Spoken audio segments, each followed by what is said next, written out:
улсын засгийн газраас 2024-өөс 28 оныг хүчилсэн хөгжлийн томоохон зорилтыг хэрэгжүүлэх, тэргүүлэх зорилттой болгосон жилүүд бөгөөд энэ хугацаанд зоригтой өөрчлөлтийг хийхийн тулд 2025 оны Улсын төсвөө хүртэл бид хүчилсэн хөгжлийн томоохон төслөөллүүдээ чиглүүлж сумын аймгийн гэхээсээ илүүтэй бүс орон нутгийн хэмжээний далаацтай цар хүрээ өргөнтөө оролцоо мөн төслөөлтийн идэвхийг хангах хүрээнд чиглүүлж хийсэн. 2001 онд бүсчсэн хөгжлийн үзэл баримтал батлагдсанаас хойш 23 жилийн хугацаа өнгөрч байна. За энэ хугацаанд бол онлын чиг хандлага нэлээдгүй өөрчлөгдлөө. За мөн иргэд аж ахуйн нэгжийн хэрэгцээ шаардлага бол бас нэлээд өөрчлөгдсөн байна. Тийм учраас одоо Монгол улс ч гэсэн энэ орчин үеийн онлын чиг хандлагатай хөл нийлүүлж энэ үзэл баримтлалаа шинжилэн босруулах ийм хэрэгцээ шаардлага тулгарч байна. Төвийн бүс. Төвийн бүсийн хөгжлийн зорилго нь олон улсын эдийн засгийн интеграц, тээвэр логистикийн нэгдсэн сүлжээнд холбогдож, уламжлалт мал аж ахуй болон эрчимдсэн хөдөө аж ахуй боловсруулах үйлдвэрлэлээр төрөлжиж, дотоодын хэрэгцээгээ бүрэн хангасан эрүүл хүнс үйлдвэрлэгч, экспортлогч бүс нутаг болно. Энэ бүс нутгийн хөгжлийн бодлогыг бүсчиж хөгжүүлэх бодлогыг ямар бүсийн болон орон зайн эдийн засгийн онлын хөгжлийн хандлагад суурилах вэ гэдэг асуудал бол мэдээж нэн төрөнд яг тустай зүйл. Нутаг дэвсгэр том болохын хэрэгээр бол хөгжлийн ялгаа их байдаг. Энэ ялгааг багасгах арга зам нь бол бүсчилсэн хөгжлийн эдийн засгийн бүсүүд тогтоох. Тэр нутаг дэвсгэрийн онцлогт нийцсэн ийм хөгжлийг цогцлоож улмаар улс үндэснийхээ нийгэм эдийн засгийн хөгжлийн зорилтуудыг амжилттай шийдэх ийм боломжийг олгох гол арга зам байгаа юм. Кластер яаж хөгжиж байгаа вэ гэдэг талын асуудал гарч ирэхэд улс орнуудад өөр өөрийн жишээ туршлагатай. Тэгэхээр мэдээж Монгол улс өөрийн гэсэн давтагдшгүй тэр хөгжлийн замыг олох үе дээрээ бид нар ирээд байгаа болов уу гэж бодож байна. Өссөн хөгжнүүд додоон бүсээр хөгжин. За додоон бүсүүд мэдээж хөдөө аж ахуй, аж үйлдвэрлэл, аюулгүй үйлчлэл, уул уурхай гэх мэт тодорхой хэмжээгээр өөр өөрсдийн онцлогт хөрвүүлэн хөгжүүлэхээр төлөвлөсөн байгаа. За мэдээж энэ бүс болгон дээр хүнс хөдөө аж ахуй хөнгөн үйлдвэрлэлийн хөгжлийг тусгаж өгсөн байгаагаар онцлогтой байгаамаа. Ягаад гэвэл манай Монгол улс өөр хөдөө аж ахуйн орн учраас мадаас гарч байгаа түүхий бүтээгдэхүүнийг эцсийн бүтээгдэхүүн болж боловсруулах, цаашлаад өөрийнхөө улс орны үндэсний хэмжээний хэрэгцээг хангах, цаашлах юм бол бүс нутагтаа хүнс эрхлүүлэгч улс болох тийм цомоохон зорилготойгоор ажиллаж байгаа. За мөн бүс нутгуудад тодорхой хэмжээний хүнс болон хөнгөн үйлдвэрлэлийн паркуудыг хувийн хвшил аж ахуйн нэгжүүдтэй хамтарсан зохион байгуулалтаар бүх бүсдэр хийхээр төлөвлөсөн байгаа. Мөн сургалт сурчлагын инновацийн хүрээлэнгүүдийг байгуулах гэх мэт маш олон ажлуудыг додоон бүс төр байгуулж хамтран ажиллахаар шийдвэрлэсэн байгаа. Яа харахгүй энэ бүс маань өөрөө эдийн засгийн олон тулгуурт бүс юм байна. Ягц тариалан, эрчимсэн мал аж ахуй, уламжилт мал аж ахуй, за тэгээд хүнд аж үйлдвэр, хөнгөн аж үйлдвэр бүгдээрээ байна. Эрчим хүчний их усүр энэ бүс нутагт үндсэндээ 90% их усүр энэ бүс нутагт яг жишээтэй. За тэгээд Сэлэнг аймаг дээр байгаа хэлийн худалдаа эдийн засгийн чөлөөт бүс гэх. За тэгэхээр энэ маань өөрөө Монгол улсын эдийн засгийн хөгжлийн бүсэд маш том үүрэг гүйцэтгэх ёстой хариуцлагатай төв бүс юм байна. Нутгийн онцлог тохирсон хөгжлийн шин загваруудаа бид бүгдээрээ бий болгоё. За хөгжлийн шин загвар бид юуг яриад байна гэхээр ер нь бол бид нар бүссэн хөгжлийн бодлогынхаа хүрээнд энэ бүс орон нутгийн эдийн засгийн чиг үүргийг оновчтой тодорхойлно. Энэ цаг нь болсон гэж үзэж байна. Үйлдвэрлэл үүсгэхийг хоршил, төрөлжилт, дагналт, кадастрын тогтолцоо руу оруулж энэ бодлогоо тууштай дэмжиж гэдэг. Бүс давнсан салбар хоорондын уялдааг хангасан стратегийн төслүүдийг үе шаттайгаар хэрэгжүүлье гэж. За татвар санхүүгийн ялгаатай бодлогыг хэрэгжүүлснээр үр өгөөж нь тодорхой хэмжээнд гарна гэдгийг бид маш сайн ойлгож байгаа. Тийм учраас энэ бодлогоор дамжуулаад тээвэр логистикийн нэгдсэн сүлжээ, боомт чөлөөт бус, тусгай бүсүүдийг хөгжүүлнэ. За бүс нутгийн эдийн засгийн интеграцид нэгдэн зах зээлээ тэлнэ гэж байна. За тээвэр логистикийн асуудалгүйгээр бид бүсцэн хөгжлийн асуудлыг ярих боломжгүй. Бүсийн логистикийн төв, хуурай тээвэр боомтуудыг байгуулъя гэж.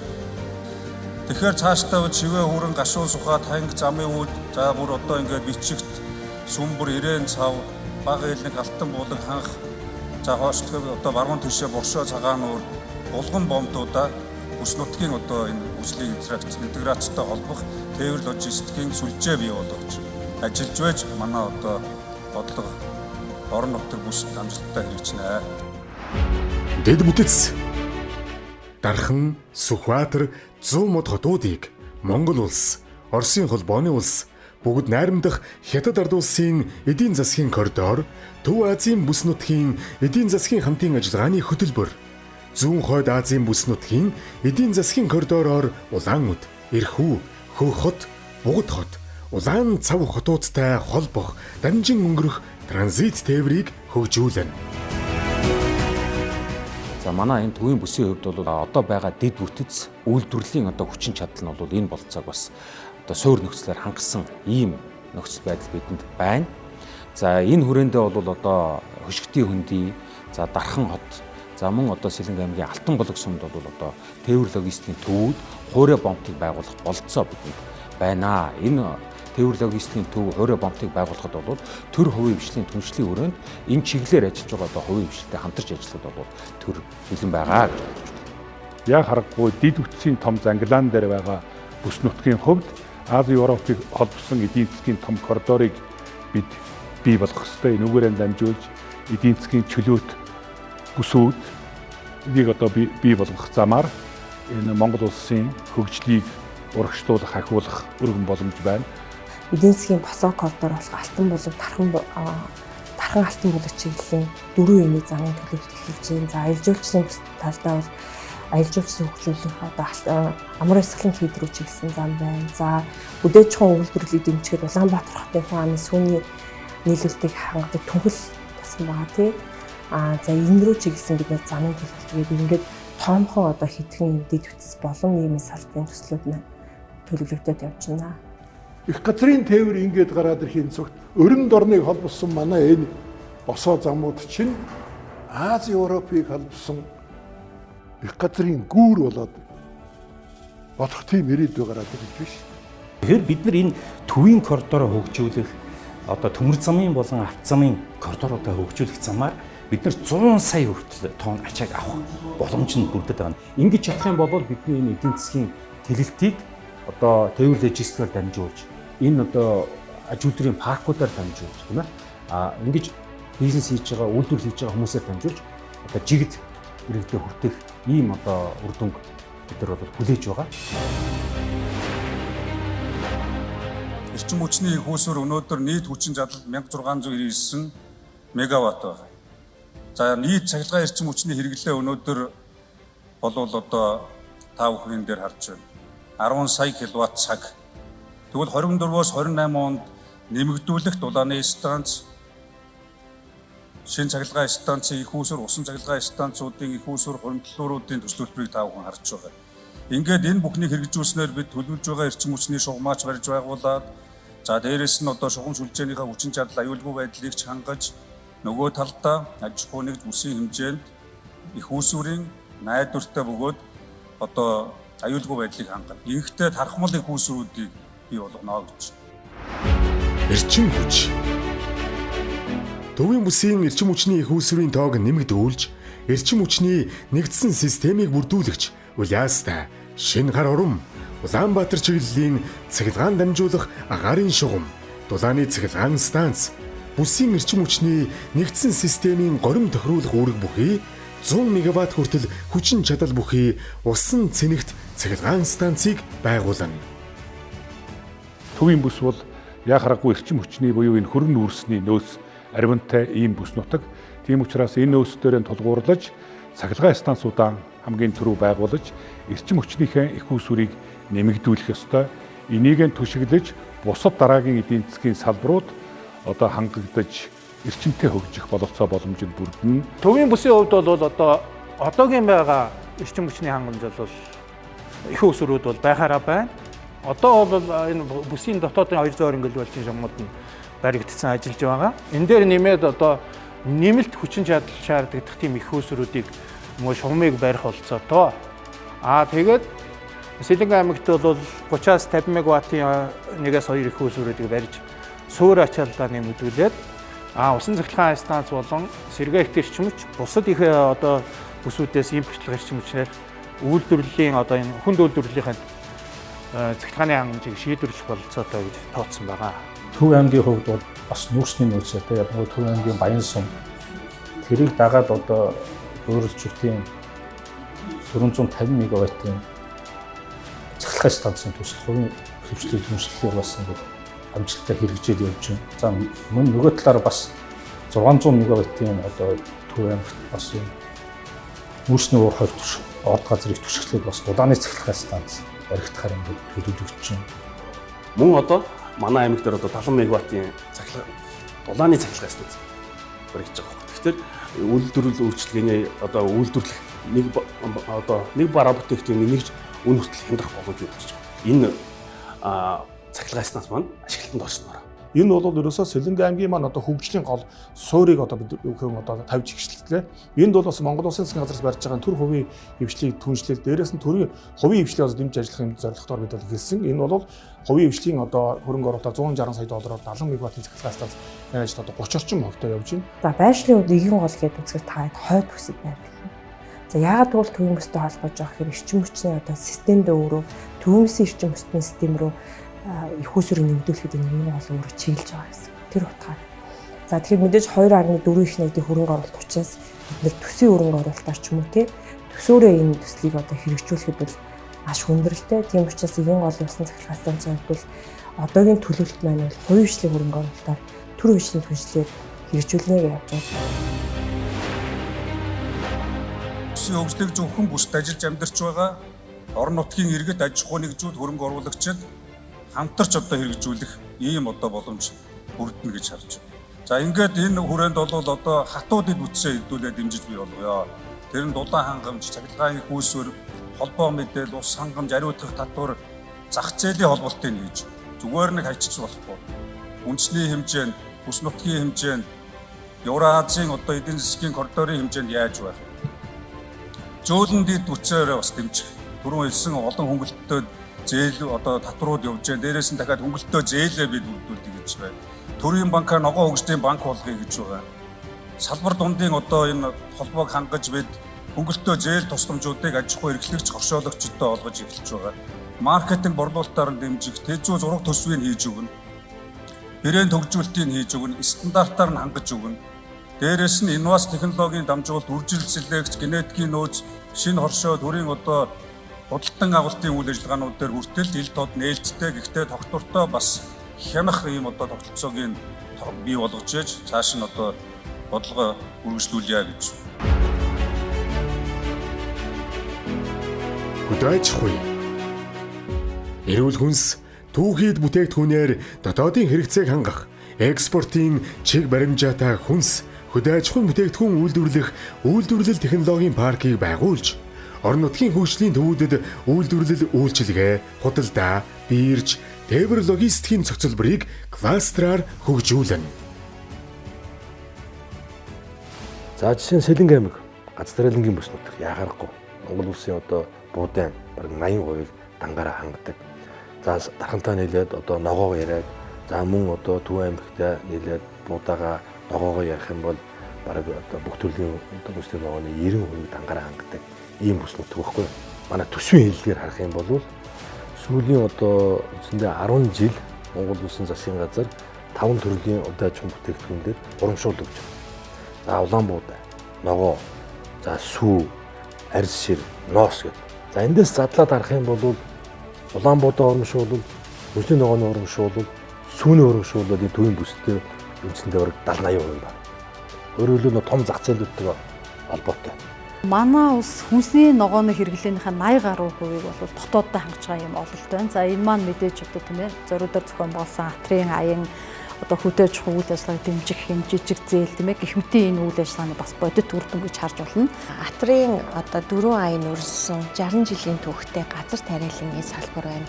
Төмс хүнсний ногоо мөн одоо эрчимдсэн болон хагас эрчимдсэн мал аж ахуй за уламжлалт мал аж ахуй ч гэсэн энэ бүс дээр одоо хэмжээгээр байна.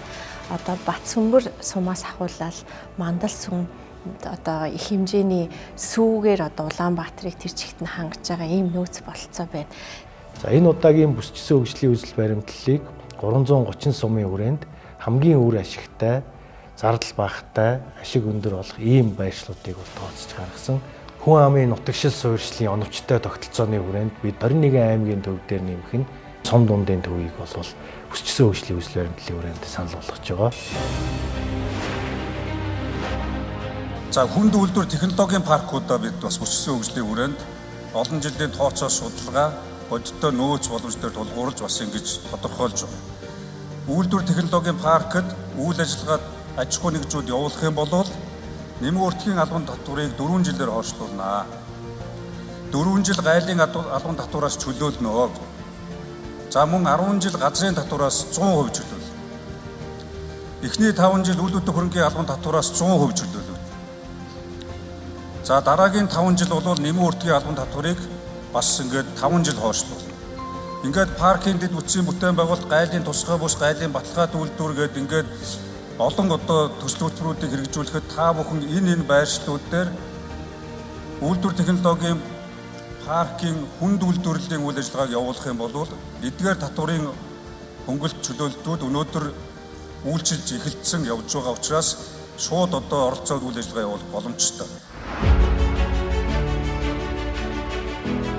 Аж үйлдвэр төвийн бүсийн эдийн засгийг төрөлжүүлэх, металл боловсруулах, металл бус эрдэс бодисоор хийсэн бүтээгдэхүүний үйлдвэрийг бусад дагалдах үйлдвэрийн хамт байгуулж, үйлдвэрлэл технологийн паркийг хөгжүүлнэ.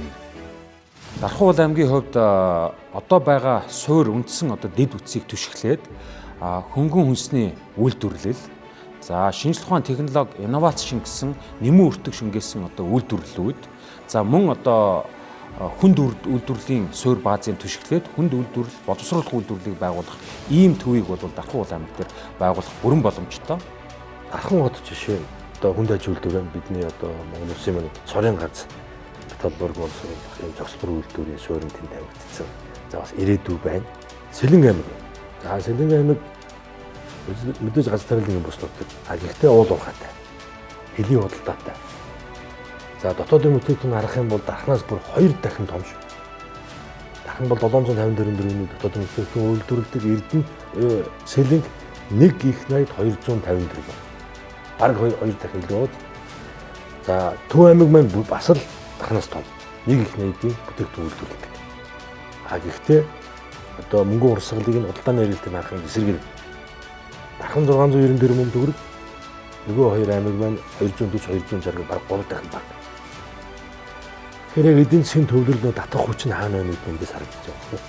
Дархан хотод гангийн зөрчил үргээд те төмрийн өдөр Сэлэнгийн төмрийн өдрийг түшиглээд Дарханд одоо гангийн үйлдвэрийн зохицол үргээд маш том барилгын материалын үйлдвэрлэлийн дотоодын одоо төмөртэй арматурын хэрэгцээг хангах энэ том үйлдвэр баригдахаар ингээ 14 мега төслийн хүрээнд ингээ хэрэгжихэр болж байна. Дархан төвлөрөө төмөрлийн үйлдвэр баригдан. За манай Сэлэнгийн аймагч өөрөө төмрийн хөдөртэй бас нүүрстэй тий байгалийн маш их баялагтай байхгүй.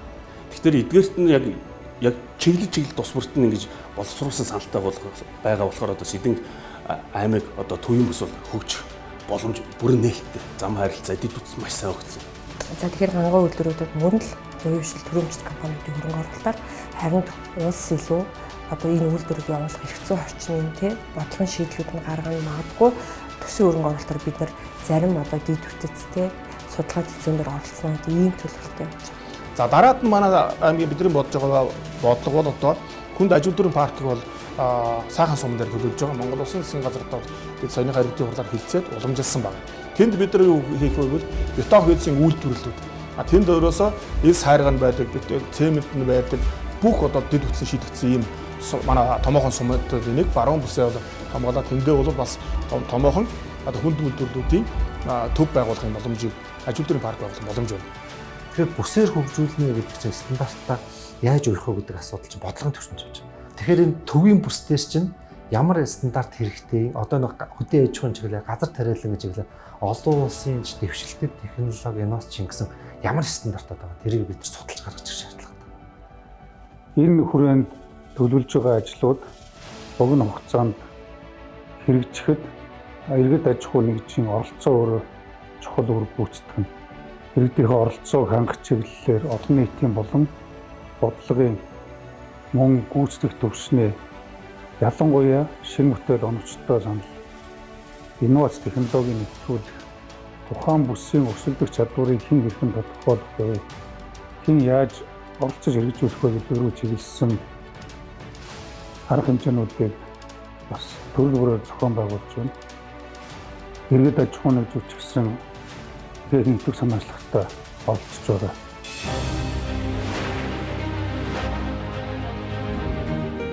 Боловсрол. Бүсийн эдийн засгийн тэргүүлэх чиглэл, хөдөлмөрийн зах зээлийн эрэлттэй уялдуулан аймагуудын мэрэгжлийн болон техникийн боловсролын сургалтын байгууллагыг төрөлжүүлж, дадлага үйлдвэрлэлийн бааз байгуулна. Одоогоор бас нэлээд хэдэн мэрэгжлийн боловсролын байгууллагууд байна. Ихтэй сургуулиудын салбарууд нь байгуулагдчихсан байна. Тэгэхээр энийгээ түшиглээд бид нар илүү хөдөө аж ахуй руу чиглүүлсэн ийм сургалтын шатлсан тогтолцоог энд бүрдүүлэх бүрэн боломжтой гэж харж байгаа. За дээрэс нь одоо Дархан хотын хамгийн том баялаг бол хүний нөөц юм байна. Хүний нөөц. Өөр альчаа бүс бүтээл одоо альч аймагт байхгүй юм бос үйлчний чадвартай нөөцтэй гэсэн үг.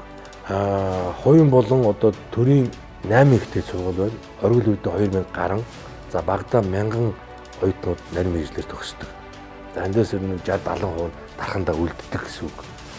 Тийм учраас Дарханы хамгийн том давуу тал бол ерөөсөө хүний нөөц юм байна. Дархан хотод шинжлэх ухааны сургалт үйлдвэрлэлийн чиглэлээр ихтэй сургуулийн цогцлбор утганы байгуулж хөгжүүлэх гэж зуршил заасан байгаа. Энэ хүрээндээ бас ингээд орон нутагт одоо хүмүүс бизнес зах зээл эдийн засаг хөгжих нь томоохон хөтөлбөрөөр одоо хэрэгжиж байгаа. Бас их том давуу талтай. Ингээд томоохон үйлдвэрүүд бариад явъя гэж. Гэтэл бид нар нөгөө зөөлөнд төсөө асуудал, дээрээс нь боловсон хүчний асуудлаар бид нар унах гэж байна. Өнөөдөр бид нар яг энэ томоохон бүтээн байгуулалтыг Монгол Улсын засгийн газрын зоригтой гаргаж байгаа шийдвэрүүдээс маш их юм харагдаж байна. Гэхдээ бид нар боловсон хүчин дээр маш яралтай арга хэмжээ авахгүй бол 25 оноос ахуулаад энэ олон станцууд одоо энэ олон том үйлдвэрүүд явахад инженер техникийн ажилт маань бүгд байхгүй байгаа тийм. Энэ дээр бол одоо боловсролын салбартайгаас болж маш хурдан он дээр арга хэмжээ авахгүй бол тусгай байсан юм байна гэж харагдаж байна. Эрүүл мэнд.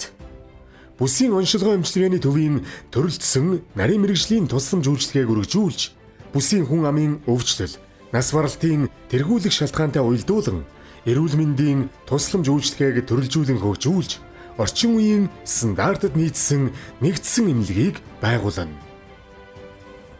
Эрүүл мэндийн яамнаас гарсан одоо газар зүүн гэдэг нь өөрсдөө одоо бүсчилсэн байдлаар харсан.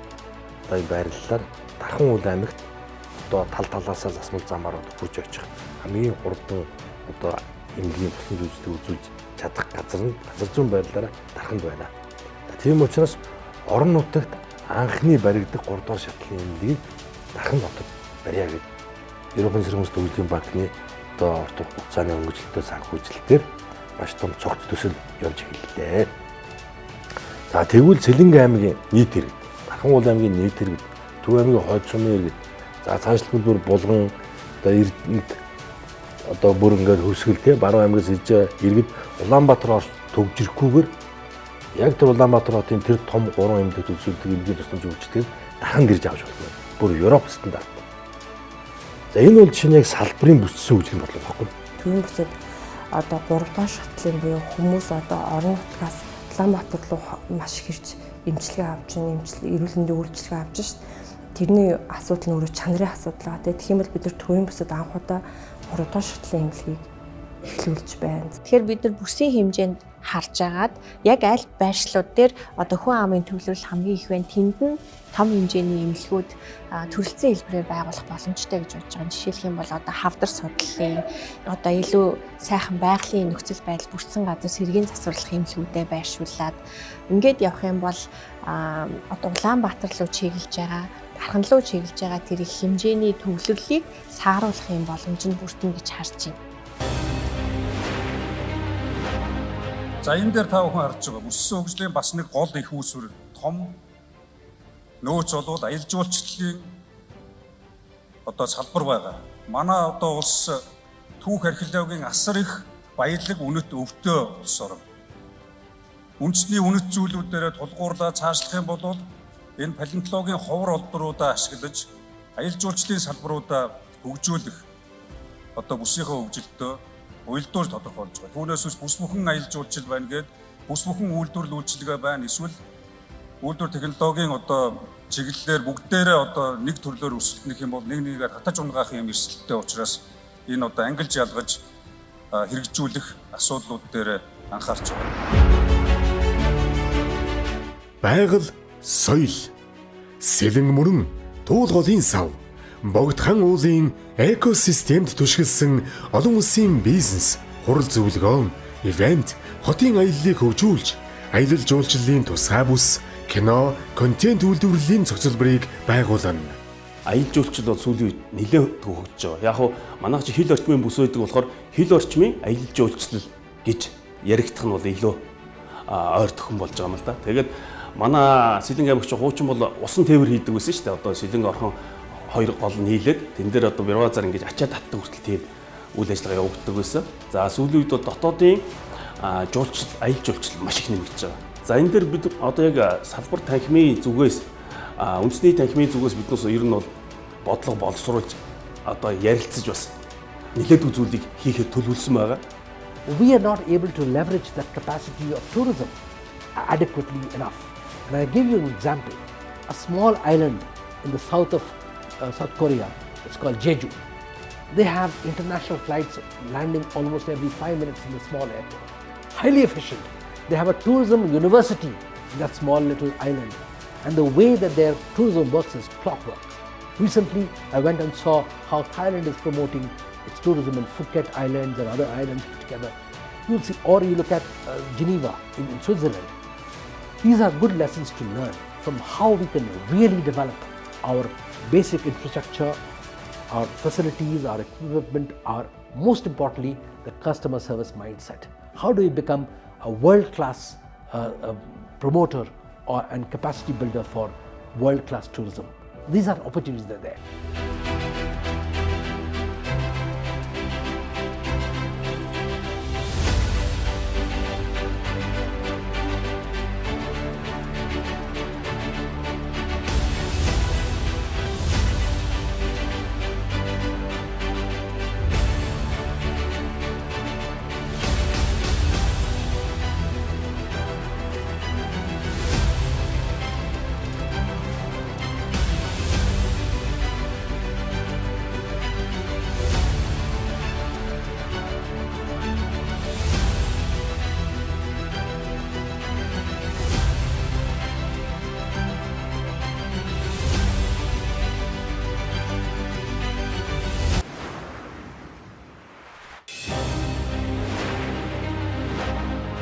Ерөөсөө энэ бүсийн хөгжлийн бодлого гэдэг бол зүгээр нэг тийм хийсвэр бодлого, хоосон онол бишээ гэдгийг бид бүх шатанд ойлгох ёстой.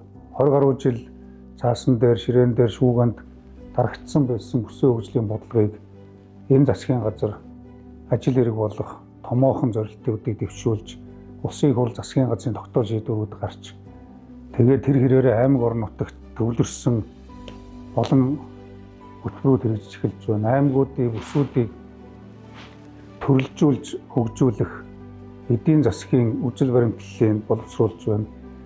Тодорхой тооцоо судалгаануудыг хийж байна. Ер нь бүс нутгийн хөгжил гэдэг бол эцсийн явж байгаа хүний хөгжлөө, өрхийн хөгжлөө, өрхийн сайн сайхан аж байдлаа. Нутаг дэвсгэрийн хаана амьдарч байгаа гэдгээс үл хамааран яг адилхан хөгжлийн боломж нөхцүүдийг одоо идэлэх тийм ээ, эрхээ идэлэх, за нөгөө шаардлагатай үйлчлэгэндээ амархан хүрэх тийм ээ, за магадгүй бизнес эрхлээд зах зээл нь ойрхон орлого болоод амжиргаагаа дэвшлүүлээд амьдралын чанар нь илүү одоо боломжийн түвшинд хүрэх гэдэг ийм зүйлийг ярьж байгаа. За тэгэхээр бүсчсэн хөгжил гэдэг маань энэ бүхэнд хүрэхэд төтөлж байгаа нэг арга хэлбэр гэж бас харж байна. Бүс нутаг төлөвлөлт бол үндсэндээ бол орон зайн төлөвлөлтийн агуулгатай, эдийн засгийн чиг баримжаатай, байгаль нутаг дэвсгэрийн онцлог ашиглалтыг зөв тусгасан бодлогын болон төлөвлөлтийн хамгийн чухал баримтчгүүдийн нэг байгаа юм. Улс орныхоо байгаа нөөцийг байгаа газар дээр нь үр жимстэй ашиглаж улс орныхоо эдийн засгийн өсөлтийг төргөтгөх хүн ардынхаа одоо аж байдлыг дэвшүүлэх ийм том шаардлага бол одоо тавигдчихж байгаа. 21 аймгаар 3 удаагийн хилцүүлэг зохион байгууллаа. За мөн одоо бүсчилсэн хилцүүлгийг үндэсний төвшөнд олон шатараалтайгаар зохион байгуулж давхарцсан тоогоор 3000 орчим санал гарсныг одоо бид нар энэ бүсчилсэн хөгжлийн үзэл баримталтаа тусгасан. Олон улсад гео эдийн засгийн бодлого нэлээдгүй эрчимтэй явж байна. Тийм учраас Монгол улс зөвхөн дотооддоо зориулж биш, гадаад зах зээлтэй хамгийн дөтөөр, хамгийн оновчтойгоор яаж холбогдох уу гэдэг энэ асуудлыг авч үзсэн.